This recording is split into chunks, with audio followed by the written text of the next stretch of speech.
están ustedes? Bienvenidos a una nueva edición de Jueces y Ciudadanos, la apuesta televisiva de OMAC TV y del Poder Judicial, específicamente el Tribunal de Juicio Oral en lo Penal de Punta Arenas, que trata de acercar la justicia a la gente, que el habitante de la región de Magallanes conozca qué sucede al interior de la sala de audiencias, cuál es el funcionamiento, algo sobre los procedimientos y también cuál es la función específica del juez. En esta ocasión nos acompaña en este estudio un juez de garantía, el magistrado Andrés Proboste. Magistrado, muchas gracias por estar con nosotros. Gracias a ti por la oportunidad. Lo que nos convoca en esta ocasión es hablar sobre una nueva ley que comienza a regir a fines de este año, la denominada 20.603, que habla sobre penas sustitutivas a la cárcel. Magistrado, ¿se nos puede explicar a grosso modo cuál es la razón de esta ley? Bien, bueno, esta ley es sucesora de la antigua ley 18.216. Esta primera ley tenía por objeto establecer ciertas medidas alternativas al cumplimiento efectivo de la pena, vale decir, no que la persona cumpla presa, digamos, sino que más bien que cumpla con modalidades distintas. Y en ese sentido, esta antigua ley 18.216 establecía 3 procedimientos. La remisión condicional de la pena, básicamente firmar por cierta cantidad de tiempo. La reclusión nocturna, básicamente ir a dormir a la cárcel por cierta cantidad de tiempo. Y finalmente la libertad vigilada, que se refería a aquellos casos en que una persona queda sujeta a la observación de un delegado de libertad vigilada, lo que es la libertad bajo palabra en otros países. Bueno, este esquema regió por mucho tiempo en Chile, sin embargo, al poco andar, digamos, con la reforma se ha visto que no satisface los requerimientos de la nueva justicia, digamos, ni tampoco de las necesidades de la gente en cuanto a formas distintas de cumplimiento de la pena. Hubo también como fundamento en esta ley el tema del incendio de la cárcel de San Miguel, que fue una tragedia que sucedió hace mucho tiempo atrás, donde bueno, se pudo percibir por el gobierno, por la ciudadanía también, que había mucha gente que estaba por delitos de baja entidad, que podrían cumplir de otra forma y que sin embargo estaban presos. Entonces hay una idea también ahí de morigerar la forma de cumplimiento de ciertas sanciones bien bajas, digamos, y de alguna manera evitar también el hacinamiento en las cárceles.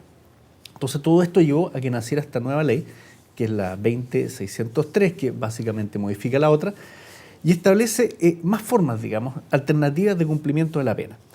Ahora, hay un concepto ahí un poquito técnico, pero vale la pena explicarlo. Sí. La antigua ley se refería a cumplimiento alternativo de penas, y lo que hace la nueva ley es hablar de penas sustitutivas. Son 2 formas distintas de tratar el problema. Lo primero era una forma, digamos, de que el imputado cumpliera no la pena propiamente tal, sino que una forma distinta y más benigna.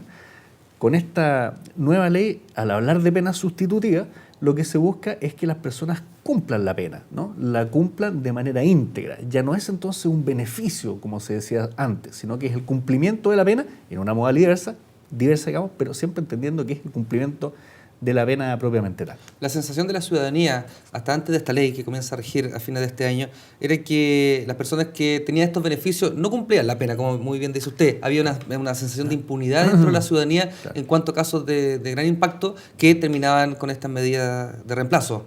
Exacto. Claro, este beneficio muchas veces la ciudadanía se entendía como un perdonazo, claro, ¿no? Una pena chiquitita, cumpla esto y estamos listos. Y eso también se recogió, digamos, por el gobierno, por los legisladores, para cambiar el paradigma de ahora de hacer penas que realmente se cumplan de un modo distinto, está claro, pero que se cumplan. Entonces hay ahí un factor bien importante al que tú apuntas. En la antigua ley, una persona podía efectivamente no cumplir la pena. Y si se daba el tiempo de cumplimiento establecido originariamente, había una norma que permitía dar por cumplido el beneficio insatisfactoriamente. Por ejemplo, si a mí me condenaban a firmar 1 año, yo podía firmar 8 meses. Bien. Después me desaparecía y si se cumplía el año, puede que el juez me dé la oportunidad de cumplir satisfactoriamente. Esa posibilidad ya no existe. Con la nueva ley se cumple la pena íntegramente, ¿no? No hay perdonazo. No puede una persona valerse de esta falta de cumplimiento para después decir, oiga, ya cumplí, dejémoslo hasta acá. Bueno, eso ahora no opera. La ley entonces en ese sentido es más estricta e incluso establece que si una persona no cumple con la sanción, se le aplica la pena efectiva. De modo que si yo no cumplo, por ejemplo, con ir a firmar, bueno, tendré que entonces cumplir el saldo de la pena, pero en prisión, digamos. Entonces, en ese sentido es más estricta la ley, claramente. En el espíritu de la ley, lo que busca el legislador magistrado es desatochar las cárceles o darle derechos también a los condenados. ¿Cuál es o es un espíritu mixto? Yo creo que ambas cosas, efectivamente ambas cosas. Claramente esto nace con el tema de la cárcel de San Miguel y, como le explicaba un poco anteriormente, de ciertos delitos de baja entidad que tienen bajas sanciones, la idea es que la gente no cumpla presa, ¿no? Y que hay un tema también de reinserción. Se busca entonces que esas personas, a veces primerizos, a veces que han cometido otros delitos, pero chicos, digamos, de baja entidad, tengan posibilidad de resocializarse. Entonces hay ahí una idea. Está la idea claramente de evitar el hacinamiento en las cárceles, y también es la idea de que de alguna manera, ¿no? De alguna manera la sanción sirva para que una persona, por así decir, tome conciencia del ilícito y tenga las herramientas suficientes para poder no volver a delinquir, para evitar entonces la reincidencia. Es bien ambicioso la ley, digamos, en ese sentido, pero yo creo que tiene un espíritu que va a ser muy útil en la medida en que, claro, todo lo que significa su implementación se pueda dar correctamente. En el caso más emblemático del incendio de la cárcel de San Miguel, está una persona que estaba condenada por vender CD pirateado, por no tener este permiso y además adulterar este material, y estaba condenada a 41 días. Era una de las personas que estaba interna dentro de este penal, que lo más seguro es que bajo esta nueva modalidad él no cumpliría ese tipo de pena en forma efectiva. Probablemente esa persona haya tenido antecedentes anteriores y por esa razón no le dieron beneficio y tuvo que cumplir lamentablemente la pena de manera efectiva. Bueno, ahora hay varias posibilidades que eventualmente podrían llevar a que no estuviese cumpliendo, sino que fuese a través de una pena sustitutiva. Absolutamente. Entrando ya a la ley 20.603, ¿cuáles son las penas alternativas que usted nos explicaba, las penas de la anterior ley? ¿Cuáles son las alternativas que nos da esta nueva ley? Bueno, en primer lugar se mantiene la remisión condicional de la pena. Eso significa que para delitos que son de baja entidad, que implican una pena inferior, hasta 3 años que se le puede aplicar una pena, la persona cumple firmando. Básicamente firma una vez al mes por el tiempo que el juez determine, que no puede ser inferior al tiempo de la pena, nunca inferior a 1 año. De modo que eso se mantiene, básicamente la misma idea. Para que la gente vaya entendiendo cuando hablamos de pena, ¿qué delito en abstracto podría ser menor de 3 años? A ver, hay varios delitos. Un delito de hurto falta, por ejemplo, una persona que sustrae alguna cosa en el supermercado, que es lo más habitual, o un hurto simple, que es básicamente la misma conducta, pero con un bien que tenga una mayor valoración. Puede ser también un manejo en estado de ebriedad, un manejo bajo la influencia del alcohol. Son delitos que tienen sanciones que están asociadas a este tramo de pena. Perfecto. Y que usualmente se cometen, digamos, en general en el país, también en la zona en particular. Sí, también está el tema de lesiones menos graves en contexto de violencia intrafamiliar, también va por ahí la pena. Muy bien. Continúa. Bueno, entonces eso es la remisión condicional de la pena, que se mantiene. Después está otra sanción sustitutiva, que es la llamada reclusión parcial. Antiguamente se hablaba de reclusión nocturna, ahora se habla de reclusión parcial. La novedad acá es que esta reclusión parcial puede ser diurna, nocturna o bien de fin de semana. Entonces da un abanico de mayor posibilidades. Y además se puede cumplir en el domicilio del imputado o bien en un recinto de gendarmería. Esta yo creo que es la mayor innovación, ¿no? Porque es aquí donde, en esta pena sustitutiva, donde hay mayor posibilidad de moverse en distintos, digamos, campos o escenarios de pena, de beneficio, de pena sustitutiva aplicable. ¿Por qué lo digo?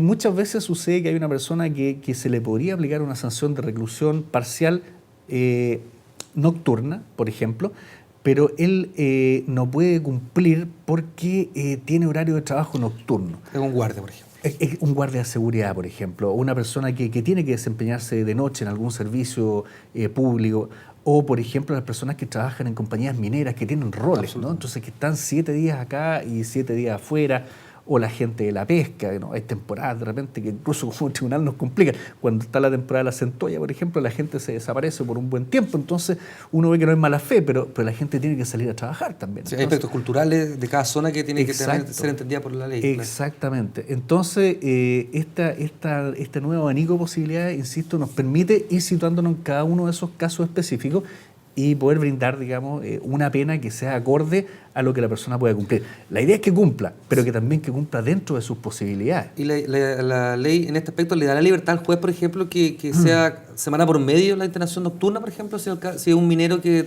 trabaja 7 días en la mina y está libre 7 días en la ciudad? Efectivamente, el juez está llamado a ponderar esas circunstancias y de hecho en la práctica nosotros lo hemos hecho siempre, porque claro, entendemos que esta región es muy especial, entonces se da esta situación y bueno, ¿qué busca la ley? La ley busca que se cumpla la pena, ¿no? Y la persona está dispuesta a cumplirla. Y la ley busca además que haya resocialización. Y la persona está trabajando en estos días, no está, digamos, en su casa o perdiendo el tiempo. No está trabajando. Exacto, no hay una intención de abstraerse, claro, sino de cumplir. Entonces, claramente es una posibilidad que nos permite solucionar varios problemas, ¿no? Bueno, esa sería la segunda sanción sustitutiva, la reclusión parcial. Después hay otra sanción que es la llamada libertad vigilada, que consiste en que una persona queda sujeta a la observación de un delegado de libertad vigilada. Es más o menos parecida a la antigua concepción. Pero ahora hay otra que se llama libertad vigilada intensiva. Hay dos tipos de libertad vigilada entonces. Una que va en un rango de pena hasta 2-3 años, que es la libertad vigilada simple, por así decir, y la otra que es la libertad vigilada intensiva, que se refiere a sanciones que van desde los 2-3 años hasta los 5 años. Supone entonces que hay delitos de mayor gravedad y supone también que la intervención que hace este delegado es más profunda en un caso que en otro. ¿El delegado siempre es de Gendarmería? Siempre es de Gendarmería, exactamente. Ahora, ese punto que tú tocas es re importante porque esta ley, aparte de traer estas nuevas sanciones, implica todo un cambio bien importante en Gendarmería, ¿no? Que va a significar la implementación de personal idóneo a cargo del seguimiento y digamos, hacer efectivo el cumplimiento de estas sanciones. Entonces ahí Gendarmería tiene que ampliar la planta, entiendo que están en eso, tiene que capacitar a la gente, en definitiva hacer toda una estructura, digamos, grande para poder dar soporte a la aplicación efectiva de esta ley. Y a ver, ¿cuál me va quedando? Entonces, hablamos de remisión condicional de la pena, reclusión parcial, libertad vigilada intensiva. Esas serían las 4 esenciales. Existe también otra sanción de trabajos comunitarios, que esta sí que es para delitos de muy baja entidad, yo diría primerizos incluso, o personas que no pueden cumplir otro beneficio. Hasta 300 días es la sanción, que son los trabajos comunitarios. ¿Los 300 días incluye, como hablábamos, hurto, hurto simple? Exactamente, estamos hablando del mismo rango de pena, porque no obstante que a veces la pena puede ser mayor, bueno, con la aplicación de circunstancias atenuantes, en fin, se puede llegar al grado mucho más abajo de 300 días. Y en esos casos puede aplicarse esta sanción de trabajos comunitarios. Básicamente una persona debe realizar ciertos servicios que Gendarmería va a determinar cuáles son las instituciones que tienen convenios para que la persona se desempeñe allá. Y bueno, ahí se va, digamos, de alguna manera especificando cuántas horas, en qué horario, bajo la supervisión de quién, y todo eso evidentemente se tiene que ir comunicando al tribunal, que tiene que ir chequeando que todo eso se cumpla. Hay un concepto nuevo, que es el que más suena dentro de la ciudadanía, que su nombre técnico es monitoreo telemático, pero claro, que es conocido como el brazalete electrónico. ¿Qué mirada tiene usted de eso? ¿Cuándo se podría ocupar? ¿En qué tipo de delito? Si nos pudiéramos conversar sobre este fenómeno. Claro, el brazalete, sí, efectivamente es conocido así, digamos, en términos más comunes. Y claro, efectivamente se trata de eso, ¿no? Un dispositivo electrónico que en definitiva busca determinar la posición de un sujeto, de una persona, que está sujeto, valga la redundancia, a alguna de este tipo de sanciones, que en este caso son la reclusión parcial y también la libertad vigilada intensiva. Solo en esos 2 casos se establece la posibilidad de monitoreo telemático. Y eso significa, palabras muy sencillas, que una persona, claro, está sujeta a un dispositivo que indica la ubicación en que está y más que nada marca el radio del cual la persona no puede pasar. Esto es una innovación importante porque permite tener un cierto control sobre personas que están sujetas a medidas especialmente de no acercamiento, de alejamiento de alguna persona. Esencialmente en materia de violencia intrafamiliar, ¿no? Ahí es donde tenemos un poquito la piedra al tope, donde muchas veces nosotros decretamos, bueno, prohibición de acercamiento de tal persona a tal persona. ¿Cómo se controla eso? Se oficia a Carabineros, se informa bien a la persona, oiga, en caso en que usted tenga problemas, haga efectivo, llame a Carabineros, enseñe la resolución que le da, digamos, este derecho a que la persona no se acerque. El fiscal en ese sentido siempre instruye claramente a la gente, pero queda en eso, ¿no? O sea, no hay una posibilidad material práctica de, salvo disponer un carabinero al lado de las personas, y eso es imposible. Sí, está comprobado que ya empíricamente, lamentablemente, que el ser humano en sí mismo no es factible regularse en todo este sentido, y es imposible tener un carabinero en cada puerta de una persona con medidas con este beneficio o con esta protección. Exactamente. Por mucho que uno le advierta a la gente, le dice, oiga, esto le va a complicar la vida, digamos, si es que lo hace. Bueno, en la práctica esto sucede. Entonces, claro, ahora con el brazalete se va a saber, digamos, que una persona traspasó ciertos espacios, digamos, o se acercó a otra persona, y eso va a generar una alarma. Esa alarma se digamos, dirige hacia personal de Carabineros, y Carabineros debería tomar el procedimiento de manera inmediata. Sí. Está también la posibilidad de un botón de pánico que puede tener la víctima, ¿no? que lo acciona, y de esa forma entonces se genera todo el movimiento policial para ir en su auxilio. Sí. Hay una discusión, magistrado. Estamos conversando con el juez de garantía Andrés Proboste, juez de garantía de Punta Arenas, sobre el tema del brazalete. Se dio una discusión intensa en forma académica y de las instituciones que involucran el sistema penal sobre los derechos de las personas también. El derecho a movimiento, está el derecho, está la medida cautelar de no acercarse, pero el brazalete va a monitorear todo el movimiento de esta persona. ¿Qué opina usted al respecto, o siente que hay un beneficio mayor que cumpla la medida cautelar? Claro. Bueno, como todas las cosas en derecho, siempre hay conflictos, ¿no? Siempre hay conflictos de derechos, conflictos de intereses, siempre chocan un derecho y el otro. El derecho a la libertad de una persona, como tú bien dices, de moverse, de transitar libremente por cualquier parte, pero también el derecho de la víctima, ¿no? De no ser afectado nuevamente por una acción ilícita que la afectó, que la hizo, valga la redundancia, víctima de un delito. Hay que hacer una ponderación, y en ese sentido yo creo que lo que prima es el derecho a la víctima, indudablemente. El bien jurídico más importante en el ordenamiento penal es la vida de las personas, y eso es de eso estamos hablando en alguna medida. O sea, un acercamiento puede que no sea tan solo un acercamiento inocente o un hostigamiento, algo que moleste, puede ser efectivamente una acción homicida. Se puede llegar a eso. Entonces, frente a esas circunstancias, yo creo que claramente hay que preferir el bien mayor, que sería proteger a las personas. Lo ideal, claro está, es que esto tampoco se llegue a instrumentalizar, ¿no? Porque en la práctica, en la vida diaria, ve que a veces las cosas se instrumentalizan. La idea es que esto fuese usado con toda la seriedad y con el rigor que supone, digamos, y que no se le dé un uso inadecuado, evidentemente. ¿Qué pasa, magistrado, en las personas condenadas que son extranjeras? ¿Están bajo los mismos estándares o tienen alguna posibilidad, por ejemplo, de ser expulsados de su país? No sé. Sí, esa es otra innovación de la ley nueva, donde se establece la posibilidad de expulsión de una persona del territorio nacional. Se establece por delitos hasta de 5 años y requiere de ciertos requisitos específicos, como es la citación del Ministerio del Interior. O sea, no pasa solamente por una decisión del tribunal, pasa también porque la autoridad política, en este caso el Interior, participe en una audiencia, exponga sus fundamentos, evidentemente acompañado del fiscal defensor y otros intervinientes si lo hubiere, y en ese contexto se toma la decisión. Yo creo que es una buena sanción sustitutiva en muchos casos donde se reitera un determinado delito y donde, claro, asociado esto nuevamente al tema del hacinamiento, puede producir una sobrepoblación de extranjeros que no tengan una solución rápida en su situación procesal penal.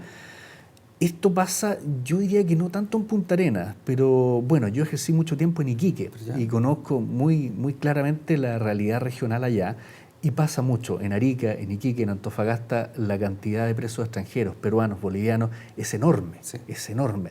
Entonces, esta medida yo creo que permite claramente desahogar de alguna forma la existencia de tantos imputados extranjeros.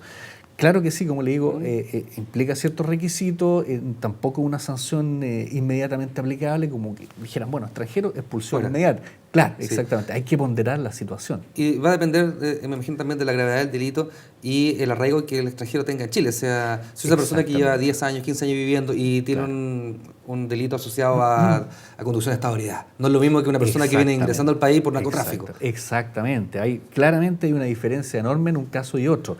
Y la persona que ya tiene la ciudadanía, que vota incluso, evidentemente tiene un arraigo y cumplirá como cualquier nacional. Uno puede, digamos, presumir de que esa persona no va a evadir la acción de la justicia y tampoco está interesado en que lo expulsen para volver a su país. Pero sí hay situaciones de imputados extranjeros que claro está que se podría aplicar eso. Recuerdo acá el caso en Punta Arenas de unos marineros vietnamitas, no sé si te acuerdas tú de ese tema, unos muchachos, que eran muchachos, 2, 3 jóvenes, que venían en una embarcación muy, muy maltrecha, la verdad, las cosas, y ellos se bajaron, creo que se tiraron incluso al agua incluso, y llegaron a la costa por sus propios medios. Lo que nos generó complicaciones enormes porque ellos eran vietnamitas y no sabían inglés ni español ni nada. Entonces, claro, fue un problema grande porque el fiscal, digamos, no se podía comunicar con ellos, el defensor tampoco, el tribunal tampoco. Así es que con la ayuda de la tecnología, Google Traductor en este caso, fuimos escribiendo y les fuimos pasando, qué sé yo, las preguntas a ellos y entendieron perfectamente. Bueno, el delito de ellos era de bajísima entidad, era entrar al país sin documentación de manera ilegal. Entonces, lo que ellos querían también y lo que nosotros pretendíamos como justicia en general era, bueno, llévenselo, digamos, están a disposición de. Entonces, claramente en ese caso hubiese sido excelente, digamos, muy bien recibida la sanción de expulsión porque ellos hubiesen sido llevados a la embajada de su país y luego embarcados hacia su país. Por último, don Andrés, esto va a representar también un cambio cultural, un cambio de cómo la sociedad ve las condenas de las personas, porque a todo el discurso popular, ¿cierto?, indica que la gente debería estar siempre presa, pero no es así. El sistema jurídico, el sistema judicial, fiscales, defensores, magistrados, gendarmería, etcétera, ¿está preparado para esta ley que comienza en diciembre de este año? Bueno, se viene implementando desde hace tiempo. Ha existido capacitación desde hace tiempo en esta materia, de modo que los jueces al menos tenemos una clara visión de la ley, de su aplicación, de los beneficios, de las dificultades que nos va a representar. Pero, como tú bien dices, la ley implica una implementación global. No solamente los jueces deben tener clara la película, sino que también fiscales, defensores, gendarmería y todo lo que significa, insisto, esta estructura de aplicación de la norma que va a ser, como tú bien dices, también un paradigma distinto, una novedad. Yo realmente espero que en gendarmería puedan cumplir con los estándares que se requiere para esto.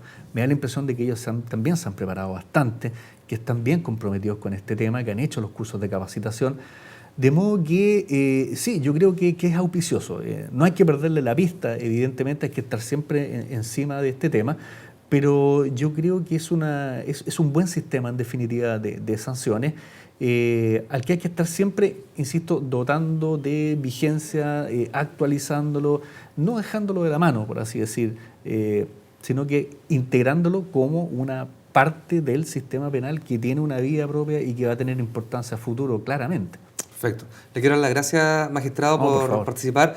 Conversamos sobre las penas sustitutivas a la cárcel y claramente la ciudadanía de Magallanes quedó muy informada sobre esta nueva ley que comienza a regir en diciembre de este año. Muchas gracias, magistrado. Bien, pues, gracias a ti, que estés bien.